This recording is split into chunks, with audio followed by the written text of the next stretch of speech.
You wanted the best. You've got the best podcast, the hottest podcast in the world. The Chris Voss Show, the preeminent podcast with guests so smart you may experience serious brain bleed. Get ready. Strap yourself in. Keep your hands, arms, and legs inside the vehicle at all times, because you're about to go on a monster education roller coaster with your brain. Now, here's your host, Chris Voss. Hi, folks. Chris Voss here from thechrisvossshow.com, thechrisvossshow.com. Hey, we're coming here with another great podcast. Who knew? Who saw that coming? I didn't. Maybe I did. I don't know. There's like a whole schedule or something they have me doing, but I don't know. I'm just a slave to this grind. Welcome to the show, folks. We certainly appreciate you guys always tuning in and being here. You won't believe it. We put into the Google machine, we put in brilliant authors and newest books that are the hottest things off the presses. And wow, we got another one today. We just reeled them in. We threw the wire out in the Google machine, and it's just amazing authors and guests that will expand your mind and make you understand the world in ways that you didn't before. Or better, if you did understand the world. And if you do understand the world, tell me. That's why we have them on the shows, because I'm trying to figure out what the hell's going on around this place. Evidently, things aren't working out quite as good as we need to. But that being said, go to youtube.com/Chris Voss, hit the bell notification button. Go to goodreads.com/Chris Voss, see everything we're reading and reviewing over there. Go to all our groups, Facebook, LinkedIn, Twitter, Instagram, TikTok. I can't even keep track of all the groups we have. Like every now and then we count them, and I can't count that high. I went to public school. So we're excited to announce my new book is coming out. It's called Beacons of Leadership, Inspiring Lessons of Success in Business and Innovation. It's going to be coming out on October 5th, 2021. And I'm really excited for you to get a chance to read this book. It's filled with a multitude of my insightful stories, lessons, my life, and experiences in leadership and character. I give you some of the secrets from my CEO entrepreneur toolbox that I use to scale my business success, innovate, and build a multitude of companies. I've been a CEO for, 33, 35 years now. We talk about leadership, the importance of leadership, how to become a great leader, and how anyone can become a great leader as well. So you can pre-order the book right now wherever fine books are sold, but the best thing to do on getting a pre-order deal is to go to beaconsofleadership.com. That's beaconsofleadership.com. On there you can find several packages you can take advantage of in ordering the book, and for the same price of what you can get it from someplace else like Amazon, you can get all sorts of extra goodies that we've taken and given away. Different collectors, limited edition, custom made numbered book plates that are going to be autographed by me. There's all sorts of other goodies that you can get when you buy the book from beaconsofleadership.com. So be sure to go there, check it out, or order the book wherever fine books are sold. Anyway, guys, we have an amazing author on the show. He's written a newest book that just came out October 12th, 2021. The Wires of War, Technology and Global Struggle for Power. Who saw a global struggle for power happening? Jacob Helberg is on the show with us. He's going to be talking about his newest book. You definitely want to read it so you understand how the world works and where we're going. He is a senior advisor at the Stanford University Center on Geopolitics and Technology and an adjunct fellow at the Center for Strategic International Studies, CSIS. Helberg also co-chairs the Brookings Institution China Strategy Working Group, where he is helping support and lead research efforts focused on China's intentions, foreign policy, and what the right long-term U.S. strategy should be to meet the challenge. Welcome to the show, Jacob. How are you?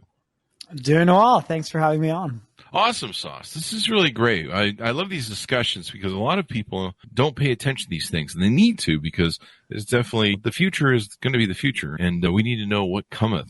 So give us your plug so people can find you on the interwebs, please. They can follow me on Twitter at Jacob Helberg. There you go. Is that it? Just Twitter? That's it. Oh, you got to get on the TikTok there, bud. Get the rookies on the I have some intellectual and ideological differences with TikTok that are hard to reconcile. Yeah, or Facebook these days. So thanks for coming on. Congratulations for the book. So what motivated you want to write this? So I worked on the policy team at Google for some time. And from that vantage point, I saw the tech industry grappling with some pretty new dynamics. And specifically, a lot of tech companies are increasingly being caught in the crosshairs of geopolitical competition. Mm-hmm. I saw that 4 years ago. That's obviously been ever more clear today.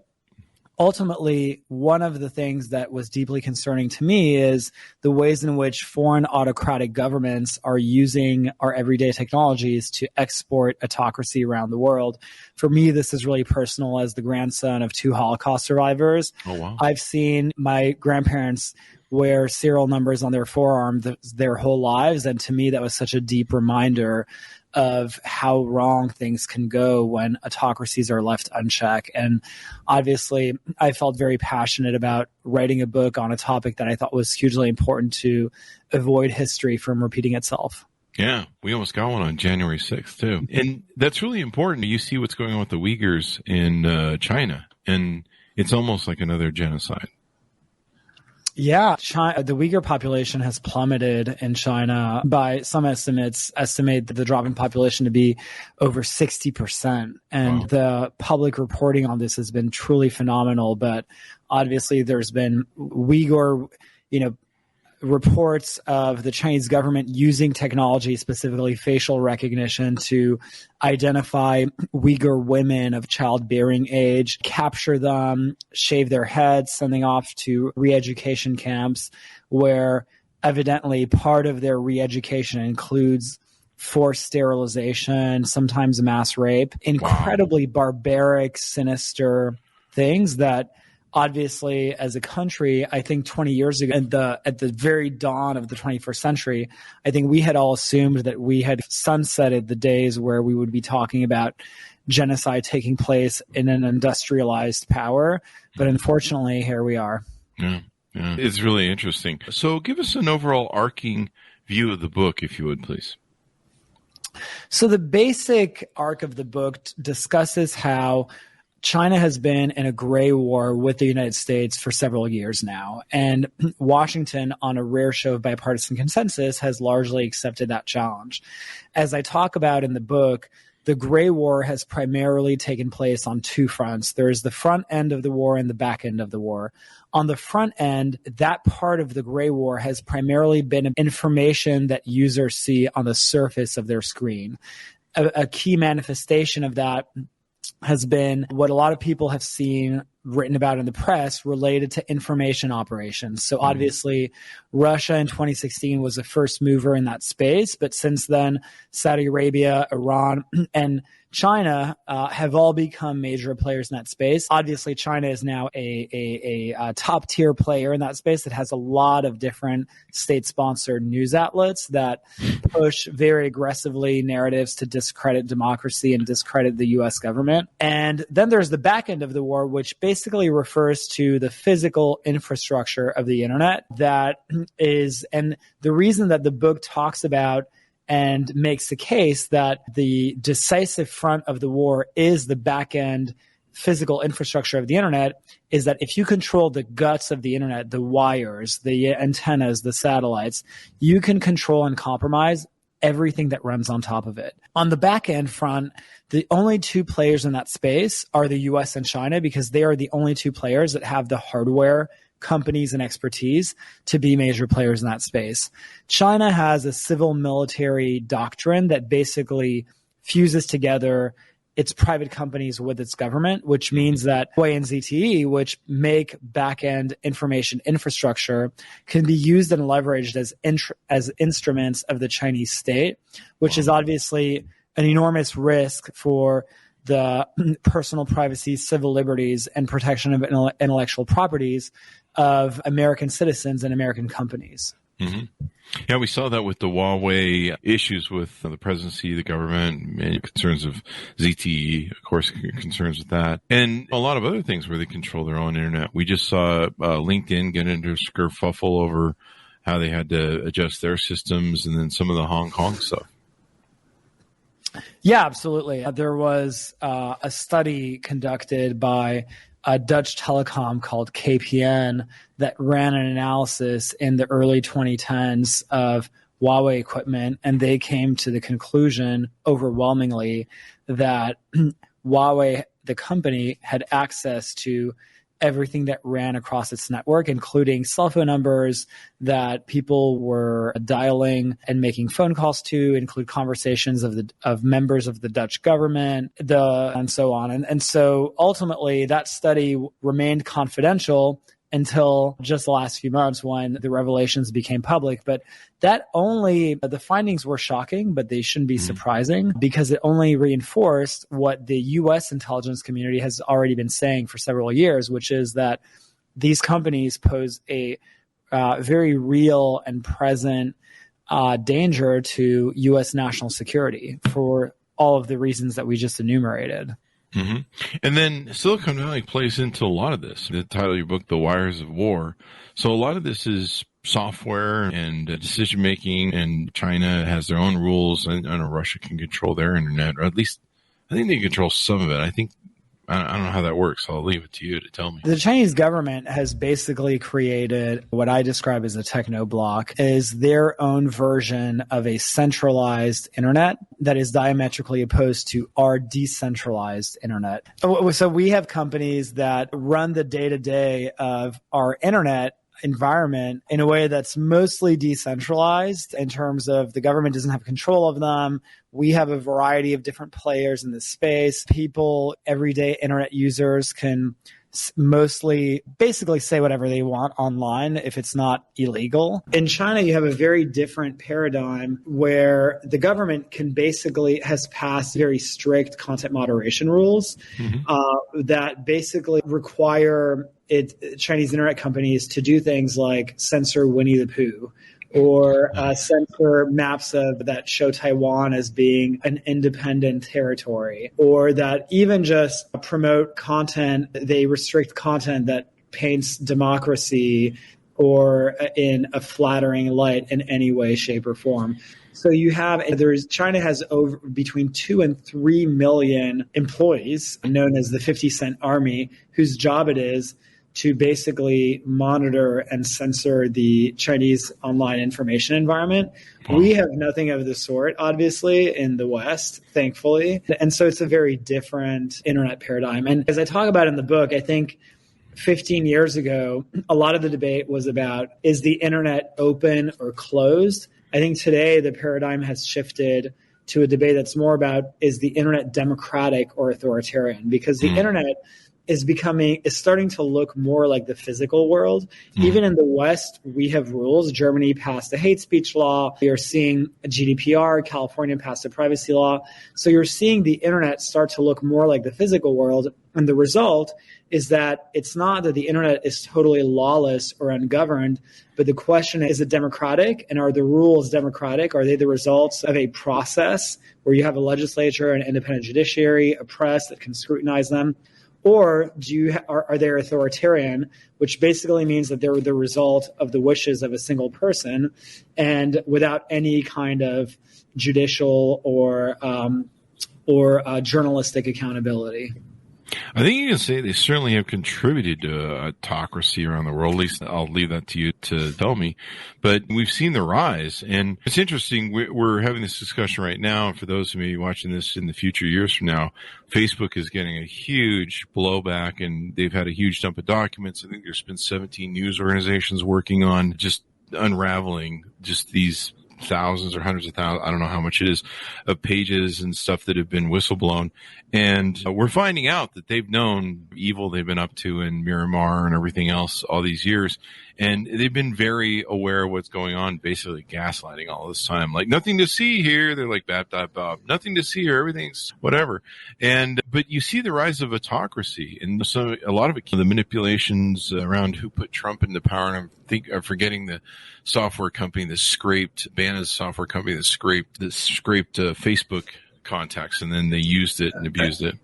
I think you may be referring to Cambridge Analytica. Cambridge Analytica. That's where I got Oxford from. Yeah, Cambridge Analytica. Is the internet basically causing this new rise of autocracy on the world, or is this players like China using them?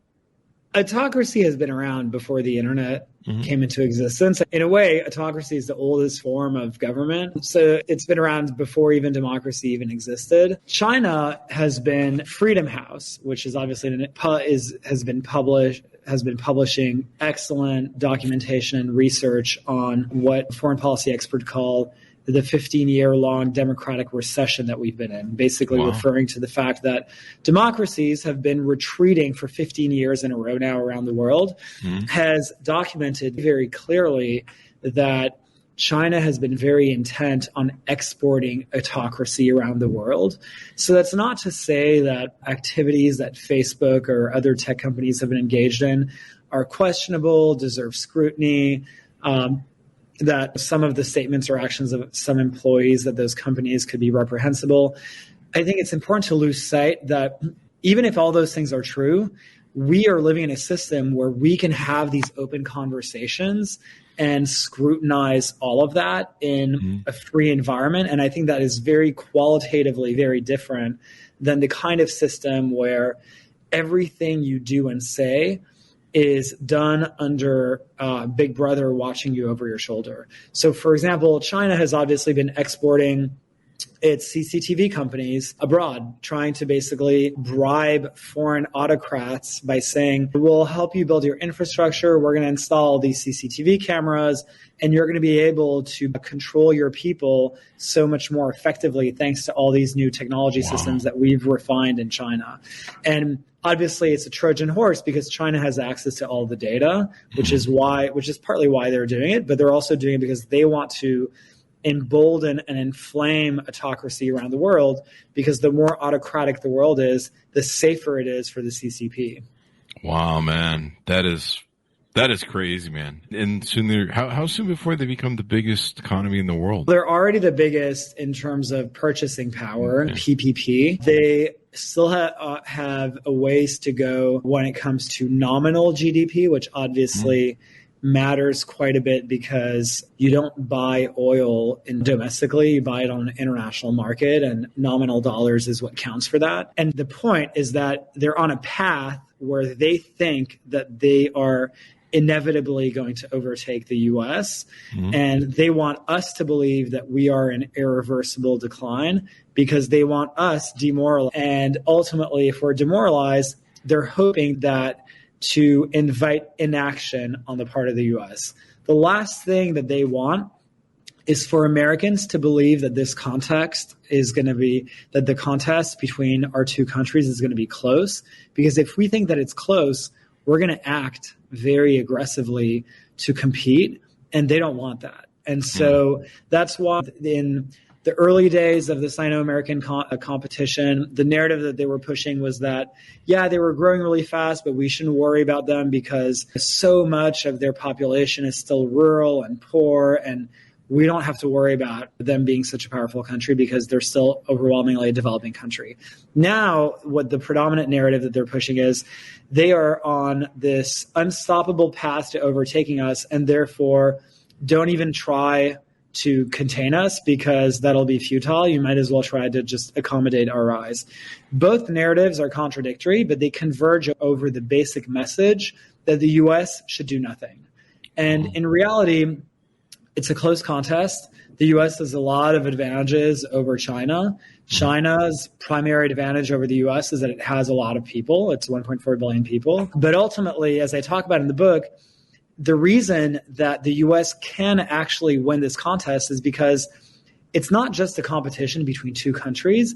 It's a competition between ideas. Yeah. And the U.S. has the better ideas. Our ideas about democracy and individual liberty are ideas that are universal. They're ideas that are present in every part of the world, in Japan, in South Korea, in Australia, in parts of the Americas. And so that's why what we stand for is greater than just a country and a flag. It's for what President Clinton called the idea that is the part of the American DNA, And ultimately, China stands for a model that is fundamentally authoritarian, which I think sooner or later, people's tendencies skew towards wanting to be free. And so ultimately, I think we shouldn't take anything for granted in this contest, but we should feel confident in the fact that this is a contest that we can win. What do you think that we can win that in 2024 and 2022? We're seeing some really, the reporting we're seeing come out now is that I think Rolling Stone had something out today where they were saying some of the government legislators were meeting with the January 6th people and planning this out. It's really scary to me if you study fascism and autocracies and different things like that. We're on a hell of a path if you study history towards the failure of democracy. How does that play into our little competition here with China? Obviously, our part of the message that we need to get out there is the fact that China will point to a lot of these internal dynamics in the U.S. To try to say, look how messy democracy is, you can't trust it, it's eroding, et cetera, et cetera. Part of what we have to counter with is to say, actually, we've never claimed to be perfect as a democracy or as a country. Our history is one that is punctured with flaws and imperfections and trial and error. But what we do have is, as several presidents have described, is the capacity to self-correct. We go through these motions of change, but we have open debates about them. We introspect, we discuss issues, and ultimately the arc of history is long, but I believe that it bends towards justice, and that at the end of the day, the country will land in the right place on a lot of these important debates. I would hope so. I forget the name of the general who said on Biden's inauguration, he said, we landed the plane and nobody was more worried than I was. General, his name escapes me right now. But yeah, I'm really concerned about what we do. I think China and Russia for a long time has been just trying to do this all around the world, trying to disrupt democracies, trying to turn them into autocracies. You've seen the rise of it, South America, well, all around the world. You saw the fall of democracy in Hungary.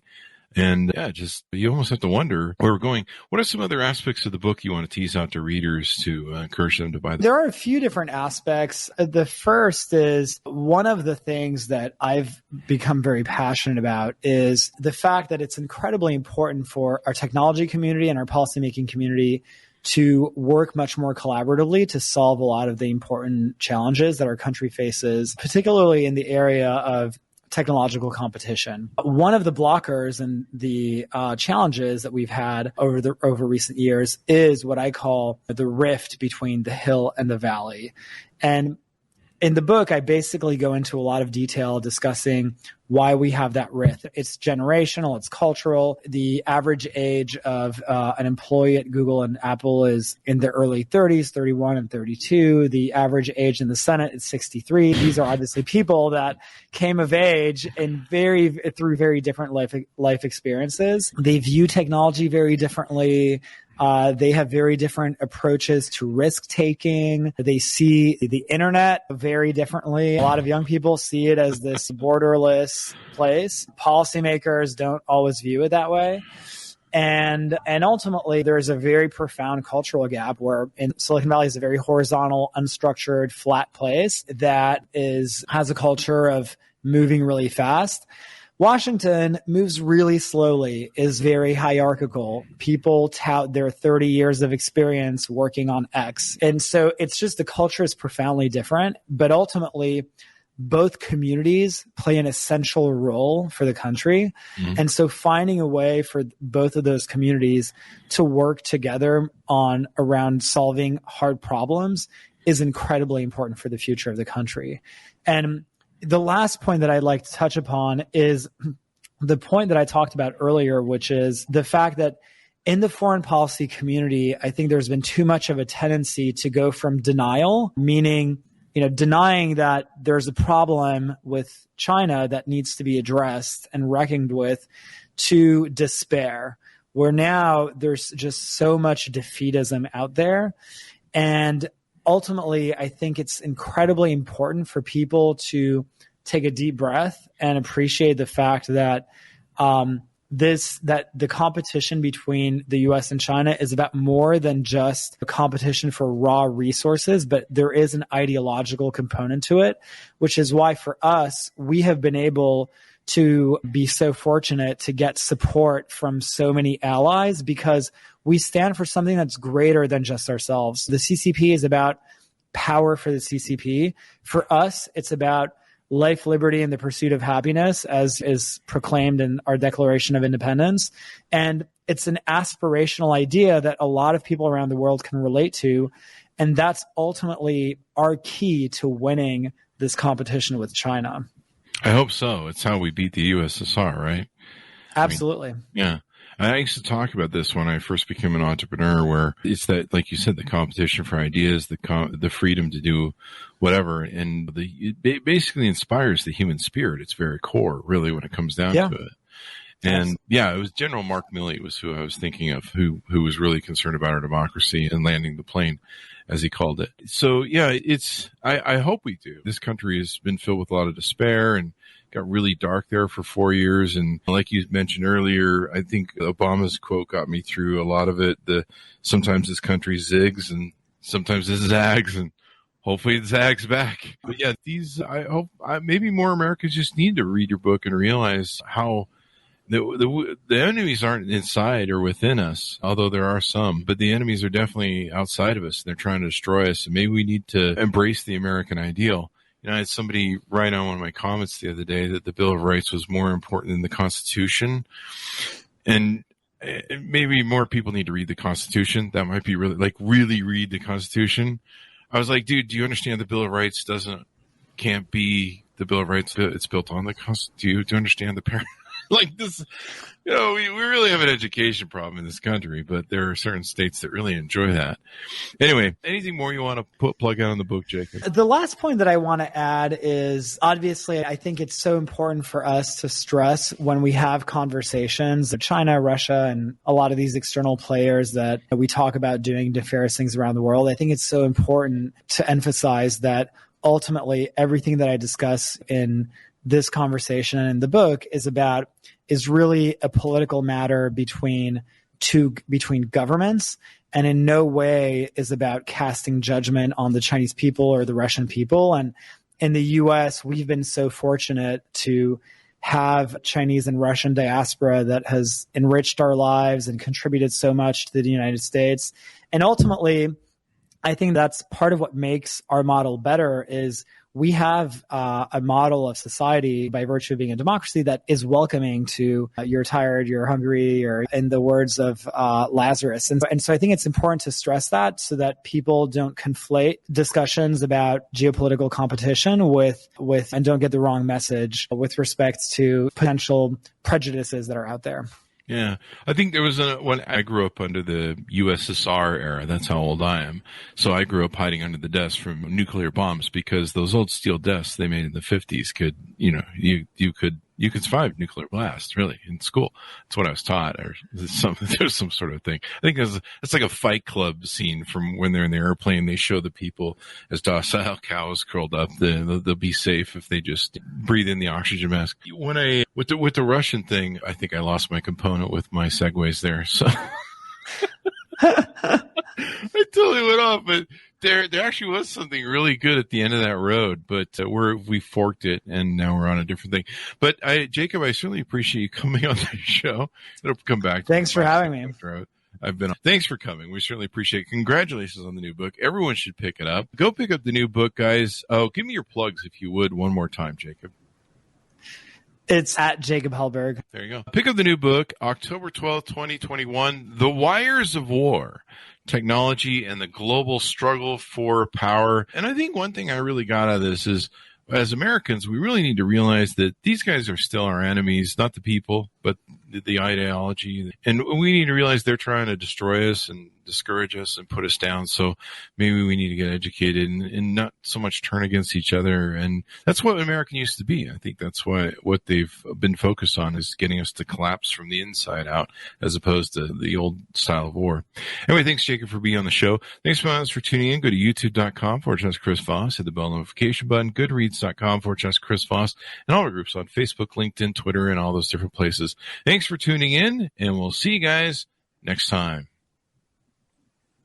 So we're excited to announce my new book is coming out. It's called Beacons of Leadership, Inspiring Lessons of Success in Business and Innovation. It's going to be coming out on October 5th, 2021. And I'm really excited for you to get a chance to read this book. It's filled with a multitude of my insightful stories, lessons, my life, and experiences in leadership and character. I give you some of the secrets from my CEO Entrepreneur Toolbox that I use to scale my business success, innovate, and build a multitude of companies. I've been a CEO for, 33, 35 years now. We talk about leadership, the importance of leadership, how to become a great leader, and how anyone can become a great leader as well. So you can pre-order the book right now wherever fine books are sold, but the best thing to do on getting a pre-order deal is to go to beaconsofleadership.com. That's beaconsofleadership.com. On there you can find several packages you can take advantage of in ordering the book. And for the same price of what you can get it from someplace else like Amazon, you can get all sorts of extra goodies that we've taken and given away. Different collectors, limited edition, custom-made numbered book plates that are going to be autographed by me. There's all sorts of other goodies that you can get when you buy the book from beaconsofleadership.com. So be sure to go there, check it out, or order the book wherever fine books are sold.